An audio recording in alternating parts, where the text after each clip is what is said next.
గృహబలం అంశానికి స్వాగతం.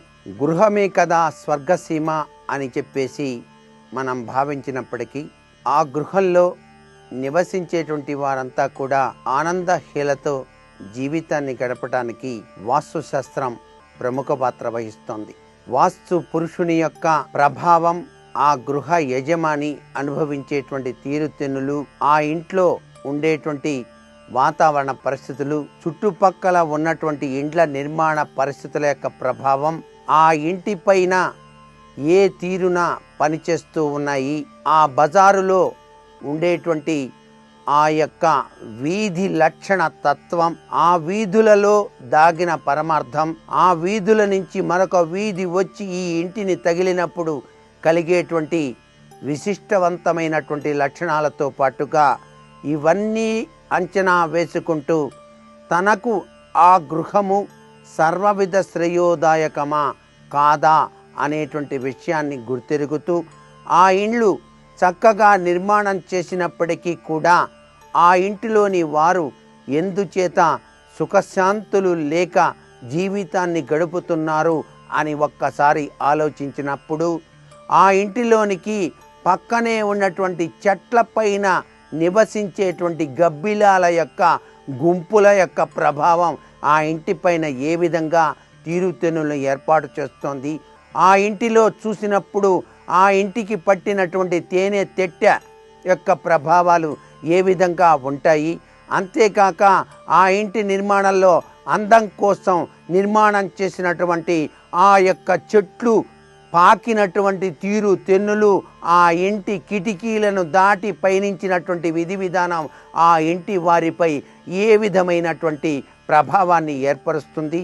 ఆ ఇంటికి ఎదురుగా ఉన్నటువంటి నీరు ప్రవహించేటువంటి తీరు తెన్నులు, ఆ ఇంటి ఎదురుగా ఉన్న కొనలు, వాటి యొక్క ప్రభావాలు ఇవన్నిటినీ కూడా అంచనా వేసుకొని ఆ వాస్తు శాస్త్రరీత్యా ఈ ఇల్లు స్వర్గసీమ లేక అశాంతి నిలయమా అని చెప్పేసి చెప్పేటువంటి తీరు తెనులో వాస్తు పరమార్థ లక్షణాలు ఎన్నో మరెన్నో ఇంకెన్నో దాగి ఉన్నాయి.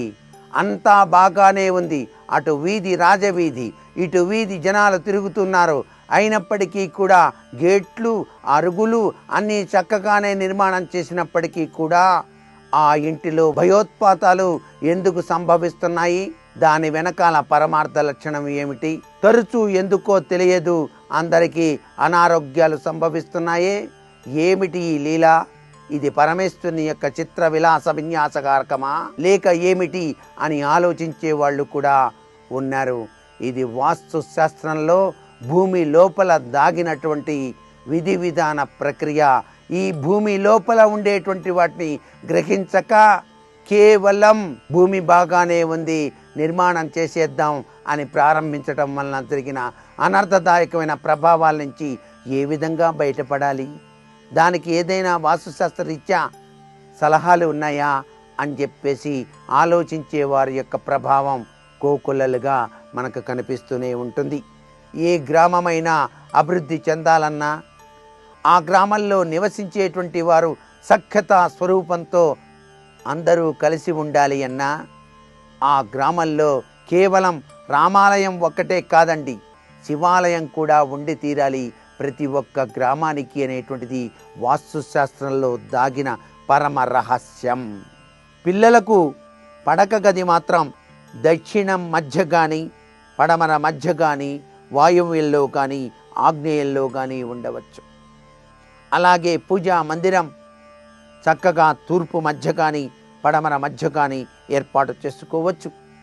వంటగది అనగానే అందరికీ తెలిసేది ఆగ్నేయమే. కానీ ఆగ్నేయంలోనే ఉండాలి వంట అనేటువంటిది ప్రతివారు పాటించేటువంటి నియమం.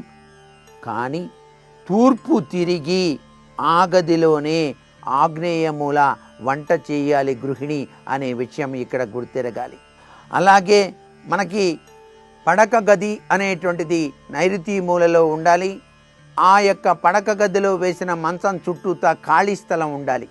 అంటే నడకకు వీలుగా ఉండేటట్టుగా ఏర్పాటు చేసుకోవాలి తప్ప గోడకు ఆనించి మాత్రం ఎటువంటి పరిస్థితుల్లో ఇంటి యజమాని నిద్రించరాదు అని చెప్పేసి మనకు శాస్త్రసమ్మతమైన విశేషాంశం. ఇక టీవీలు వచ్చినాయి ప్రస్తుత నారద ప్రపంచంలో.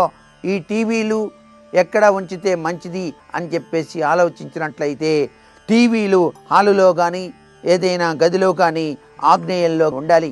పడమరలో దక్షిణంలో కూడాను మీ ఇంట్లో ఏర్పాటు చేసుకోండి. ఈశాన్యంలో మాత్రం ఎటువంటి పరిస్థితుల్లో టీవీని మాత్రం ఉంచకండి. ఇక ఫ్రిడ్జ్ అనేటువంటిది గదికి లేదా హాలుకు ఈశాన్యంలో కాక ఎక్కడైనా సరే ఏర్పాటు చేసుకునే విధి విధానంగా ఏర్పాటు చేసుకోండి. భోజనాలు తినేటప్పుడు తప్పనిసరిగా తూర్పుకు లేదా పడమరకు మాత్రం ముఖం చేసి భోజనాలు చేయాలి. డైనింగ్ హాలు దక్షిణంలో కానీ తూర్పులో కానీ ఉండవచ్చు అన్నమాట. ఎలక్ట్రికల్ సామాన్లు ఎలక్ట్రికల్ ప్లగ్లు పెడుతూ ఉంటారు చాలామంది. ప్రతి గదిలో కూడా గుర్తుపెట్టుకోవాల్సింది ఒక్కటే ఒక విధానం, ఈశాన్యం వైపు మాత్రం ఉంచకుండా చూడండి. మీరు పడుకునేటప్పుడు దక్షిణ దిశగా తలబెట్టుకొని పడుకోవటం ఐశ్వర్యదాయకం. అది కుదరని వాడు తూర్పు దిశగా కూడా తలగడ పెట్టుకొని పడుకోవచ్చు.